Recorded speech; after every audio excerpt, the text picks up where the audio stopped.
नमस्कार, आपके साथ मैं हूं दीपशिखा और आप देख रहे हैं खबरें अभी तक। दिल्ली की हवा खराब, जी हां, और यही हाल हरियाणा में भी देखा जा रहा है। दिल्ली एनसीआर में प्रदूषण का खतरा लगातार बढ़ता जा रहा है। हरियाणा के कई जिलों में भी प्रदूषण का खतरा लगातार बरकरार है और लोगों का सांस लेना दूभर हो चुका है। खतरनाक श्रेणी में एयर क्वालिटी इंडेक्स इस समय पहुंच चुका है, जिससे आम जनता को खासी दिक्कतों का सामना करना पड़ रहा है। ये बड़ी खबर आपको बता रहे हैं। लोगों का सांस लेना दूभर यहां पर हो चुका है, तो लोगों का सांस लेना दूभर हो चुका है। खतरनाक श्रेणी में एयर क्वालिटी इंडेक्स यहां पर पहुंच चुका है।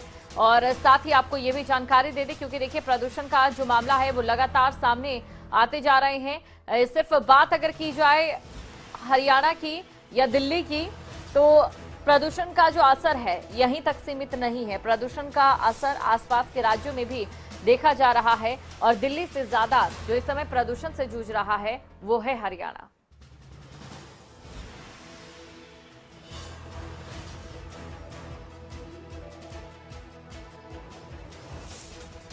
और इसी खबर पर अधिक जानकारी के साथ दिल्ली के साथ लगते इलाके यानी कि फरीदाबाद से हमारे संवाददाता हमारे साथ जुड़ चुके हैं। तो चलिए सीधा अनिल राठी के पास हम चलते हैं।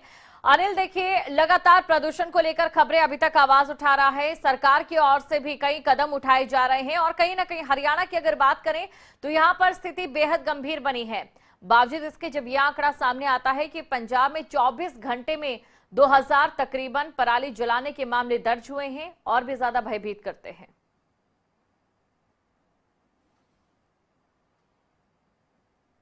बिल्कुल, कहीं न कहीं दीपशिखा देखिए लगातार जिस तरीके से पॉल्यूशन का कहर जो है वो आम जनता लोगों पर जो है वो बरतता जा रहा है। लगातार पिछले एक हफ्ते से भी अधिक का समय जो है वो बीत चुका है। जो एयर क्वालिटी इंडेक्स है वो 350 400 से नीचे जो है वो आने का नाम नहीं ले रहा। लगातार कहीं न कहीं बात करी जाए तो जो आबो हवा है, जो शुद्ध हवा होनी चाहिए थी, जिसके चलते जनजीवन चलता है, लेकिन वो शुद्ध हवा जो है वो पूरे तरीके से दूषित हो चुकी है। सांस लेने में कई तरह की कठिनाइयों का सामना जो है वो लोगों को हो रहा है।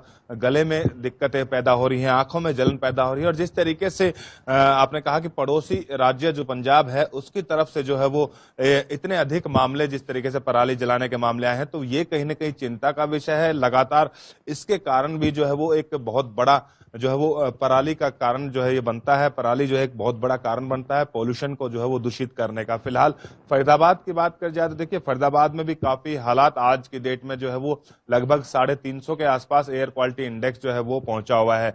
और एक औद्योगिक नगरी है, औद्योगिक क्षेत्र है, तो कहीं ना कहीं जिला प्रशासन देखिए कवायद कर रहा है। पानी की छिड़काव हालांकि कल से जो है वो शुरू कर दिए गए हैं। लगातार जो है वो वाटर फॉगिंग जो है वो की जा रही है, लेकिन इसके बावजूद भी जिस तरीके से वायु प्रदूषण जो है वो खराब होता जा रहा है, तो उससे अब आम लोगों को भी जो है कहीं ना कहीं समझने की जरूरत है। आम लोगों को भी इससे सतर्क रहने की जरूरत है, क्योंकि कहीं ना कहीं देखिए उन्हीं के ही जो है वो सब जिस तरीके से पॉल्यूशन जो फैलाया जाता है वो आम जनता की तरफ से ही भी एक प्रभावित होता है कि आम जनता भी जो है वो उसमें कहीं ना कहीं भागीदार होती है। चाहे फिर वो पराली जलाने के मामले लगा लीजिए या फिर कई जगह जो है वो फैक्ट्रियों के अंदर से निकलता जहरीला धुआं। तो कहीं ना कहीं देखिए उस चीज को लेकर के हमें खुद भी सतर्क रहना पड़ेगा, एहतियात बरतनी पड़ेगी, जिसके चलते इस तरीके की जो लगाम है इस पॉल्यूशन पे हम लगा सकें। जी बिल्कुल अनिल, और कहीं ना कहीं दिल्ली सरकार का या आम आदमी पार्टी का इसे दोगलापन अगर ना कहें तो और क्या कहें।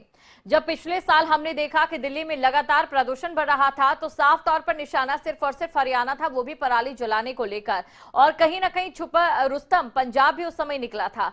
लेकिन अब क्योंकि पंजाब की बात करें तो यहां पर आम आदमी पार्टी की सरकार है, तो दिल्ली मौन है।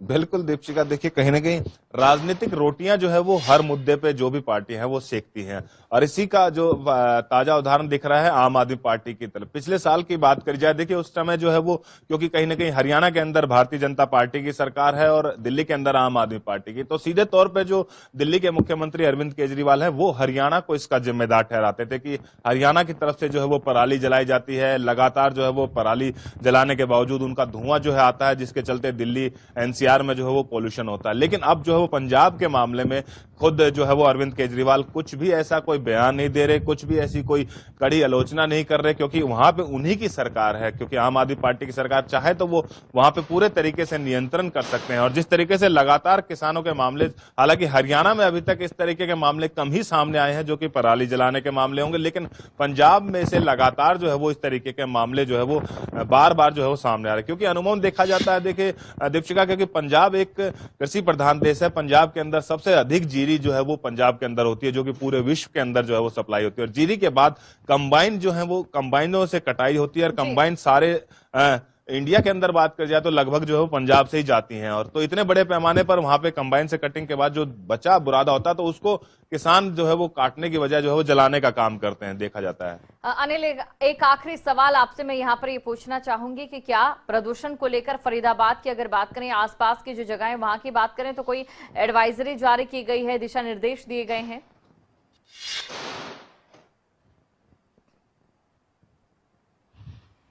जी बिल्कुल, देखिए जिला प्रशासन की तरफ से बकायदा बार बार एडवाइजरी जारी ये जरूर की जा रही है कि जो फैक्ट्रियों के अंदर जो है वो पॉल्यूशन होता है, जिस फैक्ट्रियों में चिमनी चलती है, उन फैक्ट्रियों पर पूरे तरीके से प्रतिबंध है। साथ ही साथ जो जनरेटर हैं, जो जनरेटर चलाए जाते हैं जो पावर बैकअप के लिए, वो जनरेटर पूरे तरीके से प्रतिबंध हैं।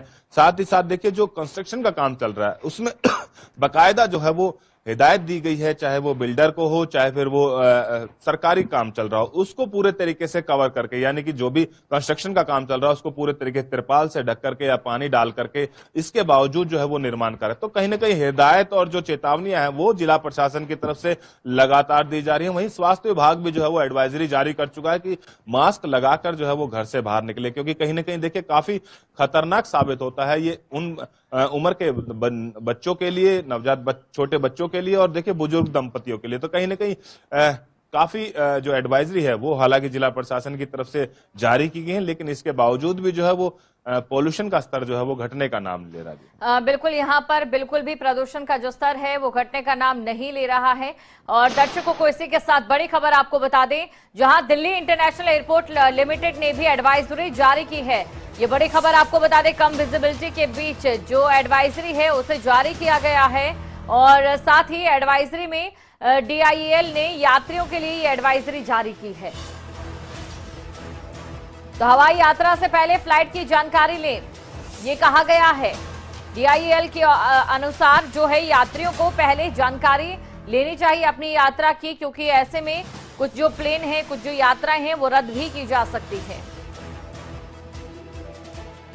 और अनिल हमारे साथ बने हुए हैं। देखिए अनिल, अब इसका जो असर है यातायात पर भी पड़ने लगा है, चाहे बात हम वायु यातायात की जाए, क्योंकि प्लेन पर अगर असर पड़ेगा विजिबिलिटी को लेकर तो कहीं जानों का जोखिम रहेगा। ऐसे में यात्रियों से यह अपील की गई है कि पहले अपनी यात्रा की वो जानकारी ले लें।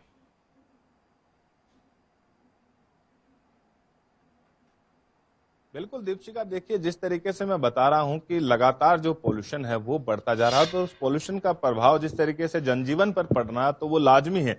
इसी तरीके से अब ये ताजा जो मामला है वो एयरपोर्ट अथॉरिटी की तरफ से आया है, जिसने कि साफ कर दिया है कि क्योंकि विजिबिलिटी धुंध के चलते और पोल्यूशन के चलते जो है वो काफी खराब हो जाती है, तो उसको चलते कहीं ना कहीं प्रभावित होंगे। आने वाले समय में यही असर जो है वो आपको रेलवे के ऊपर भी देखने को मिल सकता है, और इसी तरीके का असर जो है वो हरियाणा रोडवेज या फिर तमाम जो रोड पर चलने वाले यातायात है उनके ऊपर भी देखने को मिल सकता है। तो कहीं ना कहीं देखिए इसका प्रभाव जो है वो हर चीज के ऊपर पड़ता है, जिसके चलते सीधे तौर पर उसका खामियाजा जो है वो आम जनता को जरूर उसके ऊपर पड़ता है, और आम जनता को इसका भुगतना ही पड़ता है। तो कहीं ना कहीं हम सबको जो है वो सतर्क रहना पड़ेगा, हम सबको जो है वो इस चीज को लेकर के एहतियात बरतनी पड़ेगी कि कम से कम ज्यादा से ज्यादा हमें ये कोशिश करनी है कि इस पोल्यूशन को जो है वो बढ़ने से रोकने में हर संभव प्रयास जो है वो सरकार के साथ मिलकर के करने हैं। तो बिल्कुल ऐसे में आम जनता जो ये सोच रही है कि अगर वो दिल्ली या हरियाणा से ताल्लुकात नहीं रखते हैं और प्रदूषण का असर उन पर नहीं पड़ेगा, तो ऐसा सरासर गलत है, क्योंकि अब यात्राओं पर भी असर पड़ना शुरू हो गया है। बहुत बहुत शुक्रिया अनिल, तमाम जानकारी को दर्शकों तक पहुंचाने के लिए।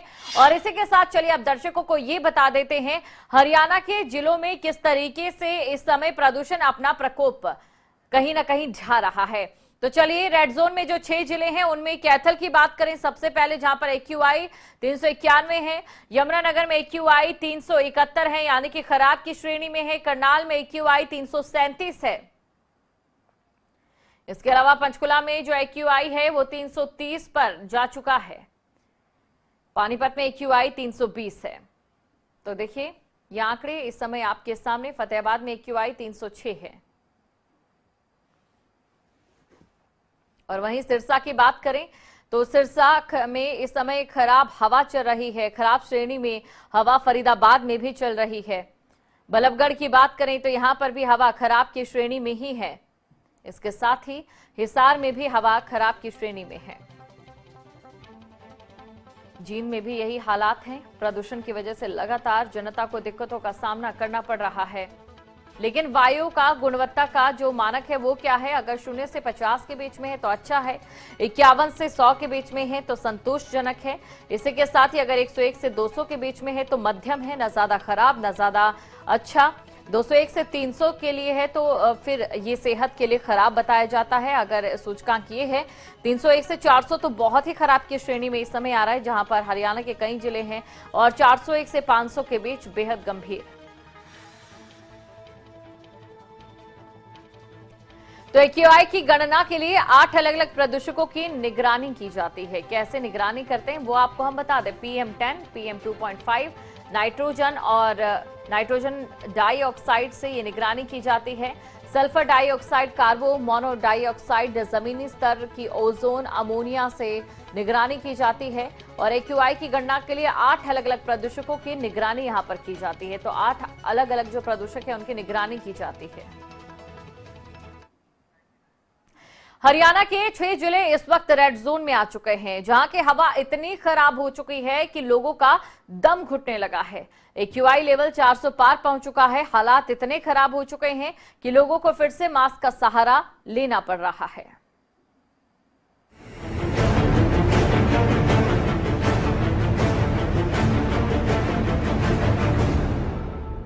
दिल्ली के बाद अब हरियाणा की हवा खराब हो गई है। दिल्ली की हवा तो ठीक होने लगी, स्कूल ऑफिस सब खुल गए, रोजमर्रा की जिंदगी अब पटरी पर आने लगी। लेकिन बढ़ते प्रदूषण ने अब हरियाणा को अपनी चपेट में ले लिया। हालात इतने खराब हो गए कि 6 जिले रेड जोन में आ गए, जिनमें से 2 जिलों का AQI 400 के पार पहुंच गया, जिसे बेहद खराब स्तर माना जाता है। राज्य के ज्यादातर हिस्से कोहरे की चपेट में आ गए, तो वहीं 5 शहरों में तो स्थिति बेहद खराब हो चुकी है और हवा दम घोटू श्रेणी तक पहुंच गई है। राज्य के ज्यादातर हिस्से कोहरे की चपेट में आ गए हैं। कोहरे की ऐसी चादर छाई है कि सूरज देवता के दर्शन दुर्लभ हो गए।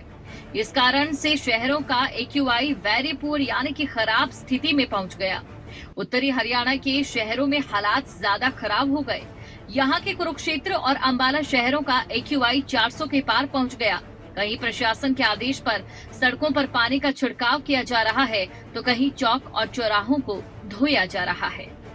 तो पोल्यूशन फैल रहा है, ये पौधों के ऊपर पानी डालने से थोड़े साफ हो जाएंगे और ऑक्सीजन में सहायक होंगे वातावरण को शुद्ध करने में, इसलिए डाल रहे हैं सर। सफाई भी करें साथ में, जब पानी डाल रहे हैं तो साथ में सफाई भी हो जाती है चौक की, तो अच्छा लगेगा। कमिश्नर साहब के आदेश हैं, आप सभी चौकों पर वृक्षों पर पानी डालें और साथ में चौक के ऊपर अच्छे से सफाई कर देना, इसलिए। राज्य के 6 जिले ऐसे हैं जो कि रेड जोन में चले गए। इनमें कैथल जिसका AQI 391, इसके साथ यमुनानगर जिसका AQI 371, करनाल का 337, पंचकुला का 330, पानीपत का 320 और फतेहाबाद का AQI 306 पहुंच गया। आंकड़ों के अनुसार सिरसा, फरीदाबाद, बल्लभगढ़, हिसार, जींद की भी हवा खराब श्रेणी में दर्ज की गई। जिन शहरों का AQI गंभीर श्रेणी में पहुंच गया है, वहां अस्थमा रोगियों की संख्या बढ़ रही है, जिसके बाद सांस संबंधी समस्या से जूझ रहे रोगियों को CHC और PSC से कई मरीजों को सिविल अस्पतालों में रेफर किया जा रहा है। डॉक्टर्स ने सलाह दी कि जिन लोगों को सांस लेने में किसी भी प्रकार की समस्या है, उन्हें बाहर जाने से बचना चाहिए, साथ ही मास्क का इस्तेमाल करना चाहिए। वायु गुणवत्ता सूचकांक यानी कि AQI 0 से 50 के बीच रहता है तो इसे अच्छा माना जाता है। वहीं 51 से 100 के बीच को संतोषजनक माना जाता है। 101 और 200 तक मध्यम, 201 से 300 तक की हवा खराब को दर्शाता है। लेकिन वहीं 301 से 400 को बहुत खराब और 401 से 500 को गंभीर माना जाता है।